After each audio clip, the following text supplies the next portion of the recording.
Okay, we're playing somebody as white from, I think it's Serbia or something like that.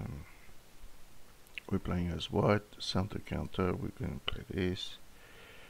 And that's a bad move. The queen should not come here. And we've explained in previous games why. Basically obstructs the e7 pawn, which is itself the gateway for this bishop to... so he's playing aggressively, but not very well. Just play there.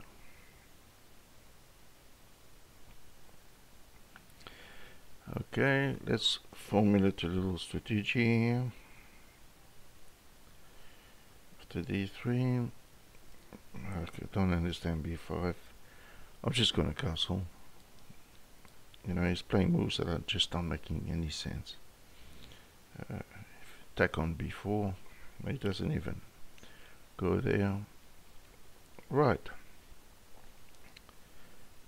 Time now to tickle him here.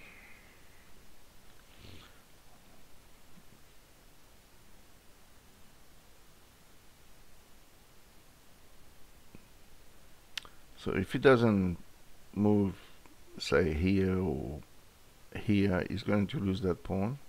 So he goes to b6, which is not a bad square, but now we have this intermediate move, which attacks the rook.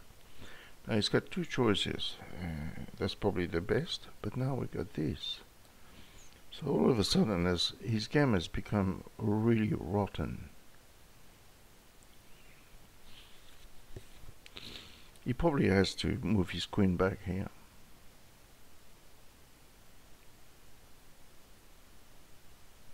c7. c7 doesn't work because knight takes, because the pawn is pinned.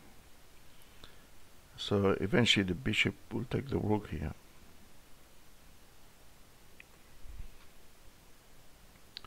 We just take this way.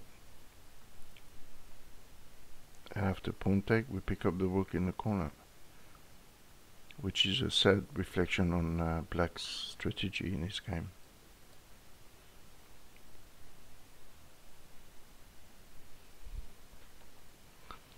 When you play chess, it helps to see a little bit in advance. You know, it's not when white makes this move that you see it, you know. Okay. Can we attack his other rook? So what this is going to do is going to provoke a weakness, probably here on f6, which weakens the e6 square. He may be able to play e5. Let's just he was threatening to take, so let's just play the pawn here. He still cannot take this way. And this knight cannot move because we would take the pawn on c6 if he did. Let him play e5 now, which is probably the only decent move he can make in this position. And then I would pin him with rook here. Although dropping back is a reasonable move. And not only is he's not playing good moves, he's actually spending a lot of time in the process. Yes, a6 on. Can we go back here? Or can we play bishop here, attacking the queen, and then play knight here, trying to get in here? Is that reasonable? Different plan. Queen b6. I will go here where I wanted to go. This has the merit to still stop the knight from developing. And we're going to probably hit the queen with a5. We're threatening to get in here. That's his main concern. He must play e5.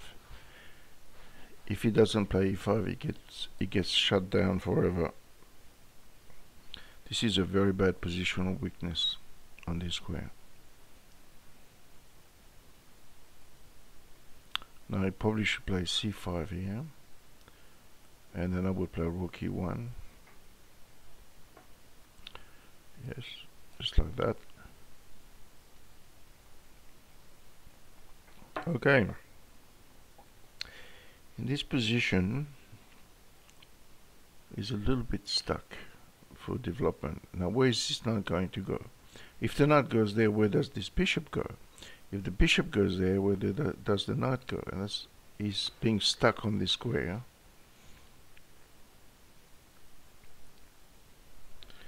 Rook here, which is probably half decent. Like I said, we're gonna kick the queen out of the way here. And we might just play a move like queen e2, or could we? And depends where his queen goes. Okay. If the rook was in there, we would have a nice check picking up the queen. That means we can move our bishop here, and if he takes, we pick up the queen with check, and if he doesn't, we actually drop the queen back here, the bishop back here, which is a good. He didn't see it, so he gets done by a 3-card trick. And it's not just he's going to lose the queen. This pawn is going to run. This pawn is a runner. It's a nasty runner. I can't make sense of this. Alright, just save the knight. Threatening to take.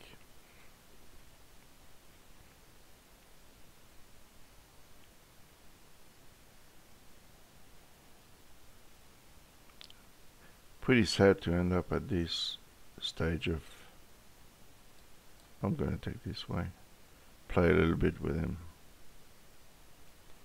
We can, what he doesn't realize is we can give him the queen in this position. Check. We won't need to. Plenty of time. So you wonder why people keep playing this. He's probably not even seeing his king is in check. Okay, we're gonna go here this time.